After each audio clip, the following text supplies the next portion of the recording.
அனைவருக்கும் வணக்கம்.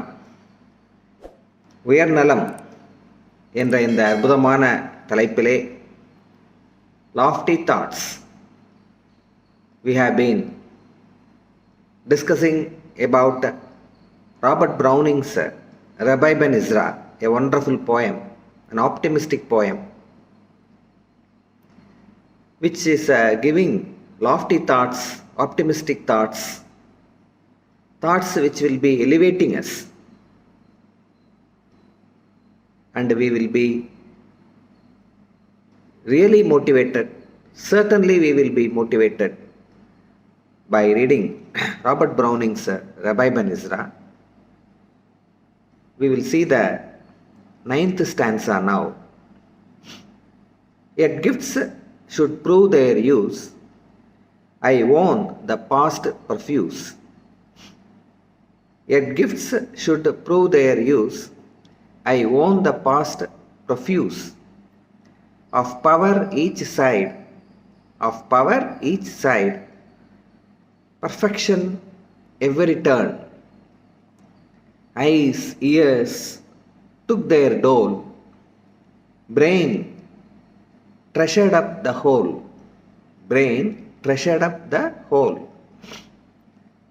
Should not the heart beat once? How good to live and learn. Should not the heart beat once? How good to live and to learn. How good to live and to learn. எவ்வளவு அற்புதமான ஒரு வாழ்க்கை நமக்கு கிடைத்திருக்கிறது. How good to live and to learn. The heart should beat not only once, but every time the heart should beat, saying that how good it is to live and to learn. எத்தனை காலம் மனிதன் வாழ்ந்தான் என்பது கேள்வி இல்லை. எத்தனை காலம் மனிதன் வாழ்ந்தான் என்பது கேள்வி இல்லை. அவன் எப்படி வாழ்ந்தான் என்பதை உணர்ந்தால் வாழ்க்கையில் தோல்வி இல்லை.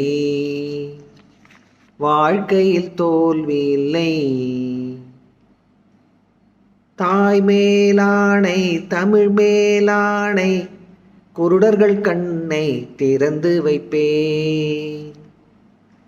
தனியானாலும் தலை போனாலும் தீமைகள் நடப்பதை தடுத்து நிற்பேன். இல்லையா? So I should be thankful to God. Really I should be thankful to God. Why? Because God has given me the youth. God has given me the precious gift. Spirit is very, very important. There is no doubt about it. Soul is very, very important. There is no doubt about it. But body also is very, very important. உடம்பை வளர்த்தேன் உயிர் வளர்த்தேனே என்று திருமூலர் கூறுகின்றார் அல்லவா? இந்த உடம்பில்தான் அந்த உயிரானது இருக்கின்றது. அந்த ஆத்மாவானது இந்த உடம்பிலே தானே இருக்கிறது. So this is the body which is a treasure. This is the body which is precious. Soul also is precious. Body also is precious. So the physical powers, God has given us the physical powers, the youthful powers. When we were youth, or when we are in the youthful days, we were enjoying through all the senses. God has given us eyes, ears, nose, hands, lips, tongue, everything that God has given us. So we have been enjoying all the gifts of God, the precious gifts of God. They have their own value. They have their own value and function. நல்லதை பார்க்க வேண்டும், நல்லதை கேட்க வேண்டும், நல்லதை பேச வேண்டும், நல்லதை செய்ய வேண்டும். கண்ணிருந்து என்ன பயன் என்றால் அந்த கண்ணானது நல்ல விஷயங்களை பார்க்க வேண்டும். So they have got good powers, they have got precious powers, all our senses, they have got precious power. So Rabbi Ben Ezra is acknowledging all the powers which have been provided by God. So yet the gifts should prove their use. So I have to utilize all the gifts.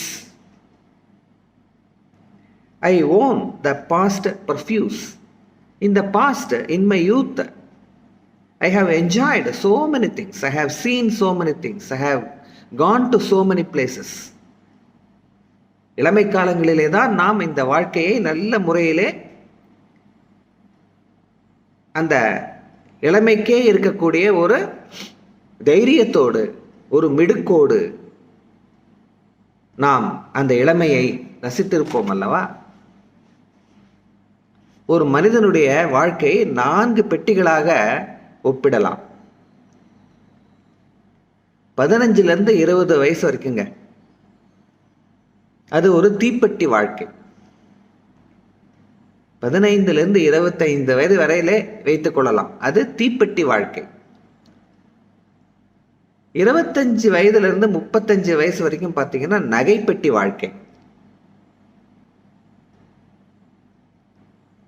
35 வயசுலேருந்து 55 வயது வரையிலே பார்த்தீங்கன்னா ரயில் பெட்டி வாழ்க்கை.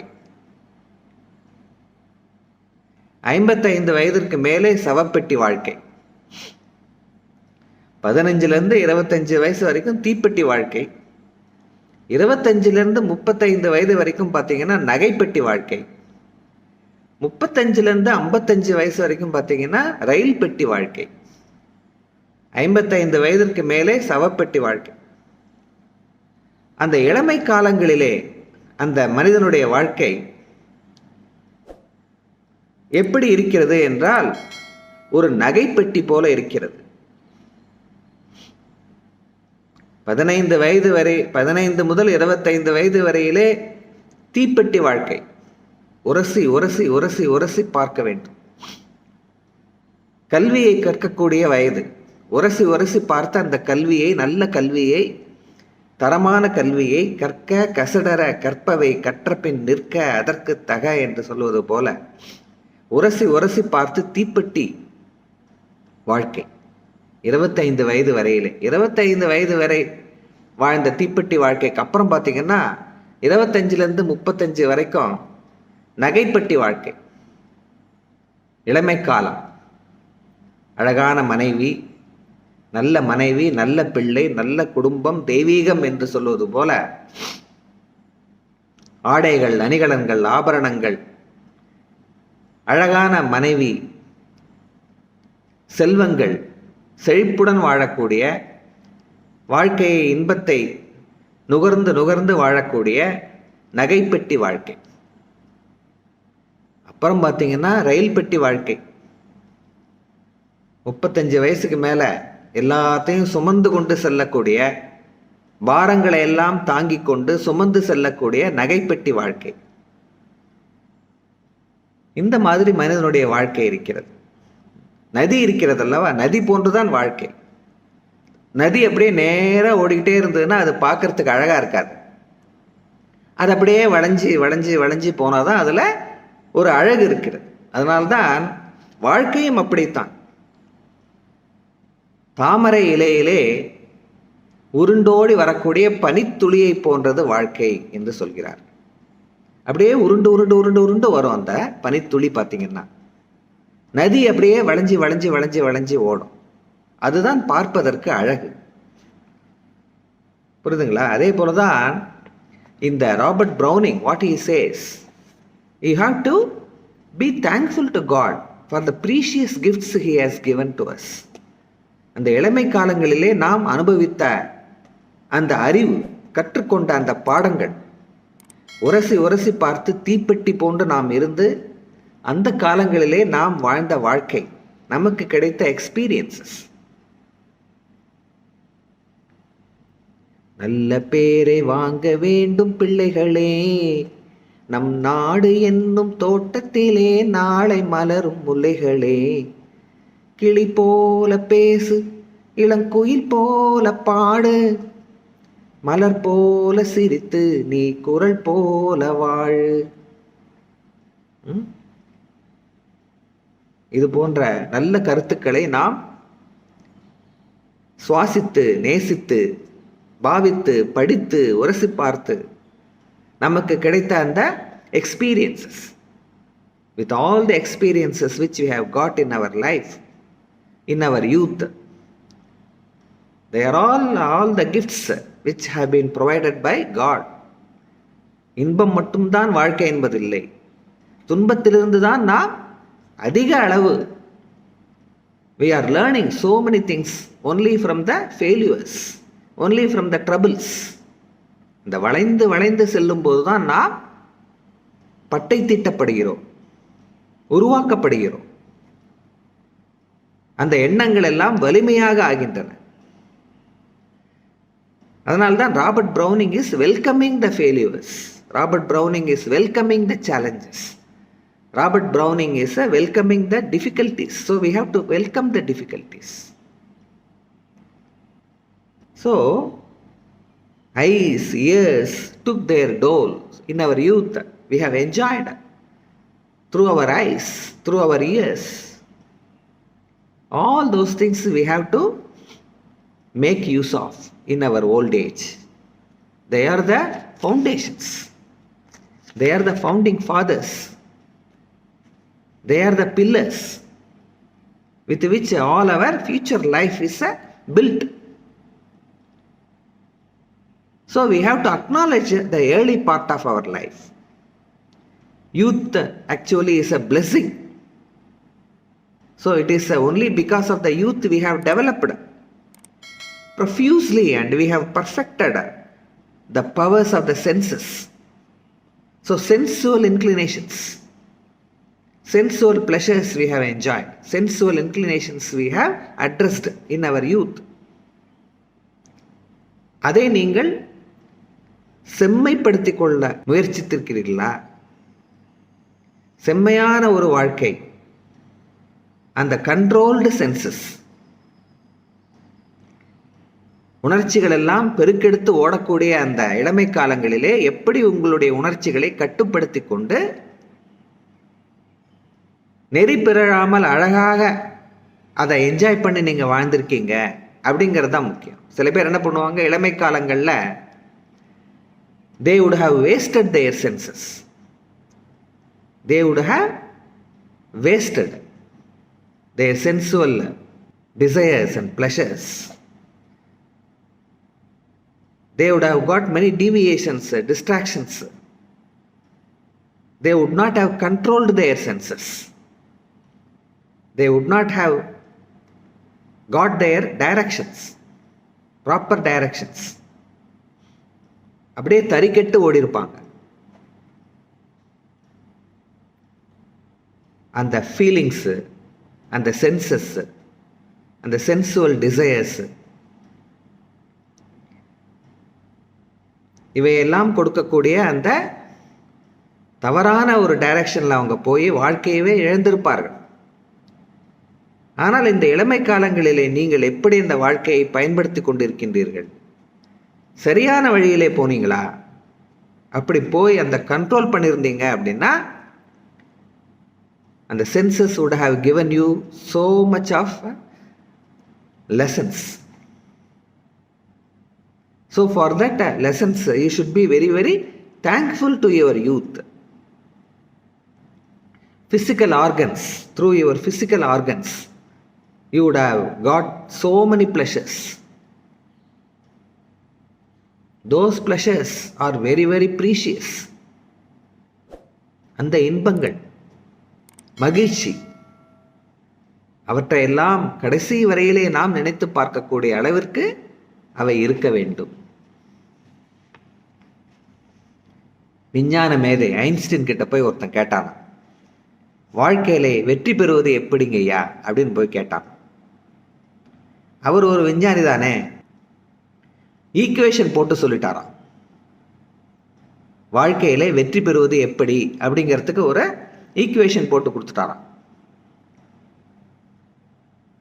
அது என்ன equation அப்படின்னு பார்த்தீங்கன்னா, A = X + Y + Z. இதுதான்டா வாழ்க்கை போடா அப்படின்ட்டாரான். ஐயா என்னங்க ஐயா, அதை திருப்பி சொல்லுங்க ஐயா அப்படின்னானா. A = X + Y + Z, அவ்வளோதான், இதுதான் வாழ்க்கை, முடிஞ்சு போச்சு போ அப்படின்ட்டார். அது என்னங்க ஐயா A X Y Zங்கிறீங்க, என்னங்க ஐயா அது, அவையெல்லாம் என்னங்க ஐயா அப்படின்னு கேட்டான். அது என்ன sir A = X + Y + Z? அதற்கு ஐன்ஸ்டீன் சொன்னாராம், A அப்படிங்கிறது சாதனை. A என்ற சாதனையை அடைவதற்கு X என்ற கடினமான உழைப்பும் Y என்ற ஆரோக்கியமான எண்ணங்களும் Z என்றால் என்ன என்று கேட்டானாம். Z என்பது வாழ்க்கையிலே நீ வெற்றி பெற்று சாதனைகளை எல்லாம் அடைந்தவுடன் அலட்டிக்காம அப்படியே சும்மா வாயை மூடிக்கொண்டு இருப்பதுதான் Z என்று சொன்னார். எவ்வளவு அற்புதமான ஒரு தாட்ஸ் பார்த்தீங்களா. A என்பது வெற்றி. அந்த A என்ற வெற்றியை அடைவதற்கு X என்ற கடினமான உழைப்பு தேவை. Y என்று சொல்லப்படக்கூடிய ஆரோக்கியமான எண்ணங்கள் தேவை. அது ரெண்டும் இருந்தால் நீங்கள் வாழ்க்கையிலே வெற்றி பெற்று விடலாம். ஆனால் முக்கியமான ஒரு தேவை என்ன என்று பார்த்தால், வெற்றி பெற்று சாதனையை செய்ய செய்ய செய்ய உங்களுக்கு அந்த ஈகோ என்பது வந்துவிடும், கர்வம் என்பது வந்துவிடும். அதை அடக்கி கொண்டு வாயை மூடிக்கொண்டு சும்மா இருக்க வேண்டும்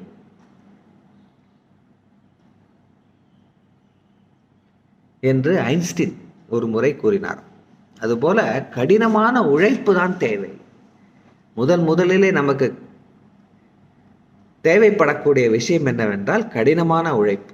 நெஞ்சம் உண்டு, நேர்மை உண்டு, ஓடு ராஜா, நேரம் வரும் காத்திருந்து பாரு ராஜா, அஞ்சி அஞ்சி வாழ்ந்தது போதும் ராஜா, நீ ஆற்று வெள்ளம் போல் எழுந்து ஓடு ராஜா.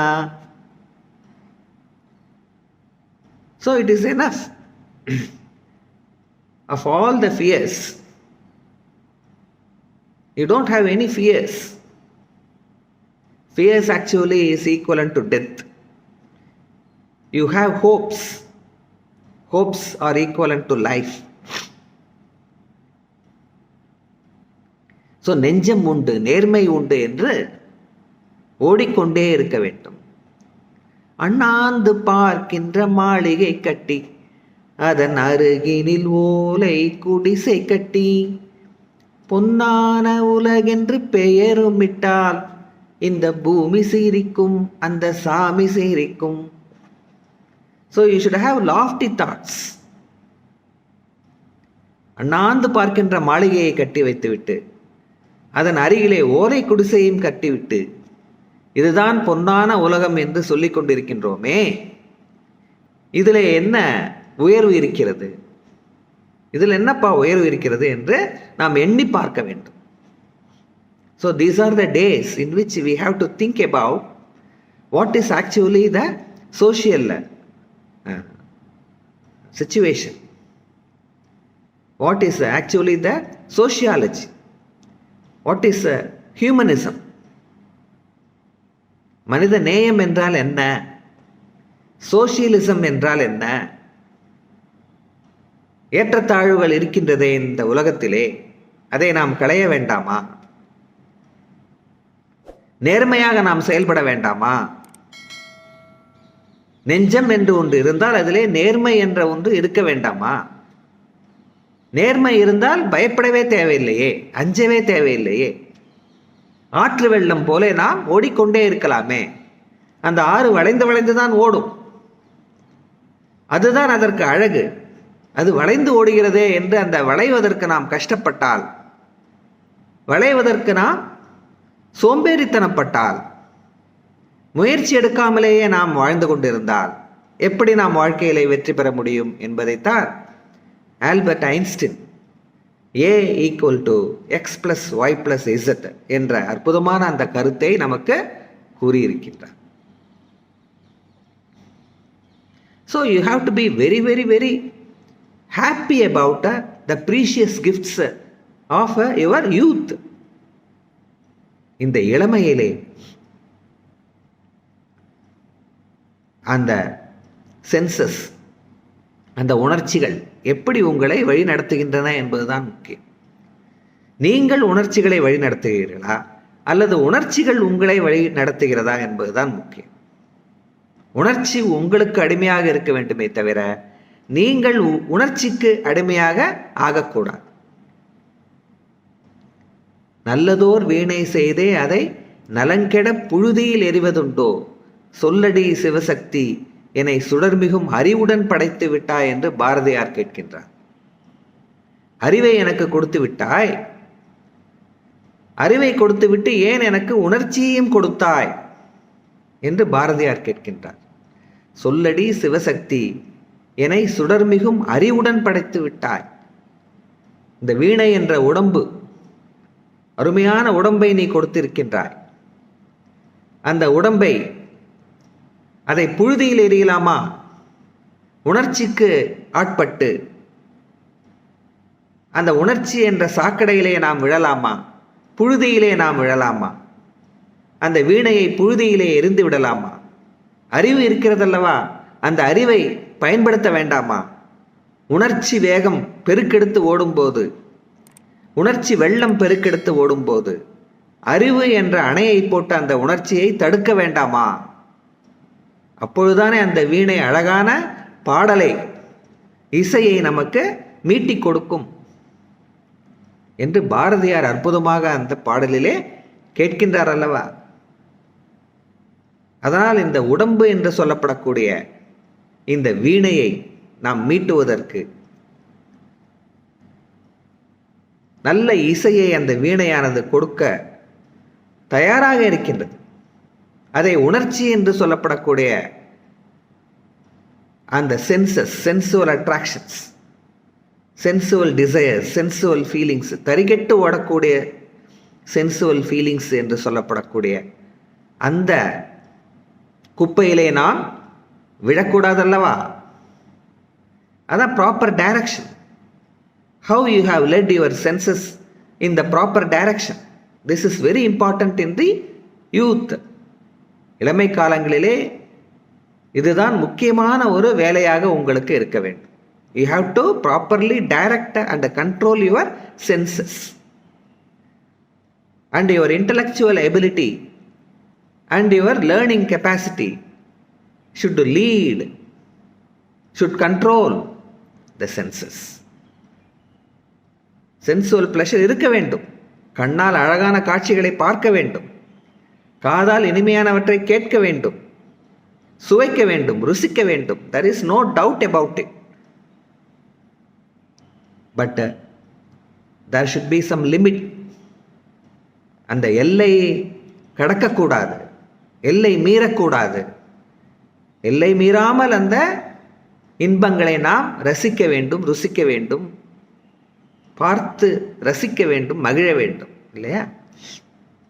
அதுதான் Robert browning he says. So the various experiences should be organized. The various experiences which you have got in your youth should have been organized, should have been well controlled and directed. So it only makes you fit enough to live a whole life, a purposeful life, a meaningful life. அதனால்தான் Robert browning he says, eyes, ears took their dole, brain treasured up the whole. So brain has taken up all the experiences which you have got in your youth, and it has taken up as a treasure, as a base, as a foundation for your future life. இளமை காலங்களிலே work பண்ணாம, முயற்சி எடுத்துக்கொள்ளாமல், பயிற்சி எடுத்துக்கொள்ளாமல் வாழ்க்கையை வீணடித்தவன் முதுமையிலே அழுகின்றான். இளமை காலங்களிலே உழைத்து முன்னேறி வாழ்க்கையிலே லட்சியங்களை அடைவதற்காக பாடுபட்டவன் முதுமையிலே ரசிக்கின்றான், சிரிக்கின்றான், அழகான ஒரு வாழ்க்கையை அவன் அமைத்துக் கொள்கின்றான். இதுதாங்க வாழ்க்கையினுடைய பாடம். உழைப்பு தான் வாழ்க்கையினுடைய முக்கியமான ஒரு பாடம். So brain treasured up the whole. Should not the heart beat once? How good to live and to learn. So your heart should always be beating, telling you how good it is to live. Heartbeat ஆனாதான் நம்ம வாழ்க்கையை வாழ முடியும்.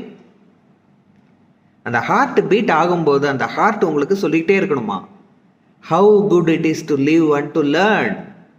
It is not only good to live, but it is also good to learn. You have been living not only to enjoy the pleasures of life, in the same time you should also live to learn. Learning is the important pleasure which you have to enjoy in your life. So learn and learn and learn. Then only you should be able to scale high and high and high. வாழ்க்கை என்ற இந்த பாடம், அதை ஒரு learning எக்ஸ்பீரியன்ஸாக எடுத்துக்கொண்டு நாம் முன்னேறி சென்றால் உயரங்களை நாம் அடைய முடியும், சிகரங்களை நாம் தொட முடியும். மலை உச்சிகளை, முகடுகளை, உச்சிகளை நாம் சென்று அடைய முடியும் என்று உயர்வான எண்ணங்களை நாம் பெறுவது எப்படி? இளமை காலங்களிலே நாம் எப்படி நம்முடைய இந்த சென்சுவல் இன்டென்ஷன்ஸ் அண்ட் பிளஷர்ஸ், இதை நாம் எல்லை மீறாமல் நாம் எப்படி இதை அனுபவிக்க வேண்டும்? இளமை காலம் என்பது எப்படி நமக்கு ஒரு ஃபவுண்டேஷனாக இருக்கிறது, பாலமாக இருக்கிறது என்பதையெல்லாம் அழகான முறையிலே ராபர்ட் ப்ரௌனிங் எடுத்து கூறினார். ஸோ உயர்வான எண்ணங்களை நாம் பெறுவோம், உயர உயர நாம் செல்வோம் என்று சொல்லி விடைபெறுகிறேன். நன்றி, வணக்கம். சுவைமிகு ஸ்ருதி சமுதாய வானொலி, சுவைமிகு ஸ்ருதி சமுதாய வானொலி, பொதுநலன் கருதி பொழியும் தென்மழை, தென்மழை, தென்மழை, தென்மழை. நீங்கள் இணைந்திருப்பது ஸ்ருதி சமுதாய வானொலி 90.8. ஸ்ரீ சங்கரா கலை அறிவியல் கல்லூரியின் சமுதாய பணிகளின் ஓர் அங்கம். ஸ்ருதி கம்யூனிட்டி ரேடியோ 90.8 FM. இது காற்றினிலே வரும்